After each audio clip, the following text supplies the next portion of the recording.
Of course, I loved being in London. It's really special. It's a unique place for creatives, and it's where I spent 8 years being part of a community and building up my business from scratch. It's also where I found a home at the Sarabande at a really critical point in the business's development, but I felt like it was the right time, so we made this huge decision to relocate the studio outside of London. I want to show it's possible to build something outside of that epicenter, that there are opportunities to build a business even from somewhere a bit more remote. For me, there's always been a magic to being able to make things. That's really important for me to be able to do this, and I hope I can share that with other people. Every opportunity we try to invest in a new piece of software or equipment that moves us towards that goal of building our digital atelier concept. Because we've slowly built the business from the ground up, this is obviously a gradual process. It started with introducing digital pattern cutting software and bit by bit introducing elements of digital cutting, digital print, and now digital embroidery. I've always had this vision of building a company that can take advantage of technology in order to support and protect the idea of artisanal making. So elements of handwork are a constant in every collection that we make. But I want to be open-minded enough to see the potential, like the exciting applications of technology at all stages of the process. At the moment, it feels like a uniquely and universally challenging time, but there's got to be these seeds of hope for change. Like, that's when sometimes opportunity happens, and certainly creativity can thrive in adversity.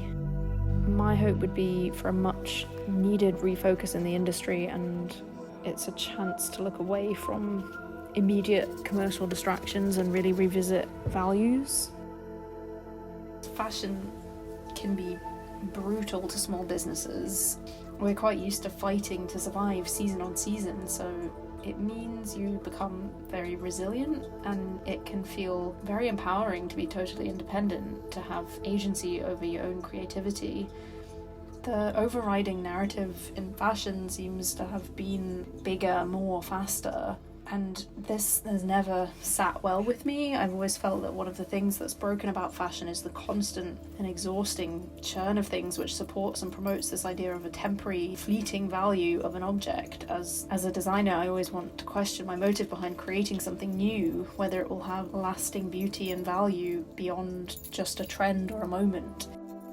To me, it all starts from the concept of value and what we choose to place value on. The idea, the method, the craftsmanship, the process, how it's made and by whom, that all forms my ideas behind sustainability. There's no substitute for understanding the value of made products than to have made something from beginning to end with your own two hands. It gives you empathy for anyone who makes things anywhere, and a deeper respect for materials and resources. If all you've ever done is consume, then how can you really make that connection? Making a single element sustainable to me has never been the big idea. To me, it's about creating a system where everything is considered. Even as a small brand, to try and build a system like that, it is relevant, because even small companies or individuals can have these ideas and others could learn from the way they operate. I've been developing ideas of circularity into my business for a while. I have a signature technique where I create this textile and construction process I call hand linking to create these three-dimensional non-stitched ruffle pieces. There are these inevitable offcuts created. I developed a way to process them by preparing them into tiny equal squares, which I can then hand layer on my embroidery machine to reconstitute them into textured pattern pieces, adapted from my digitized pattern archive.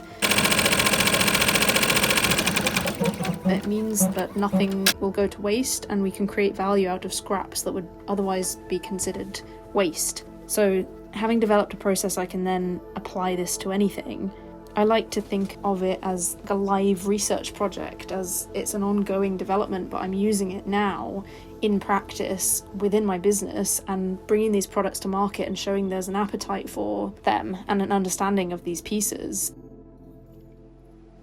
So my newest collection continued this idea, but I also wanted to follow the same concept of this contained system, but using all sizes of leftover material, from large scrap pieces to end rolls to the tiniest of scraps, specifically using only materials that I've already used in past seasons.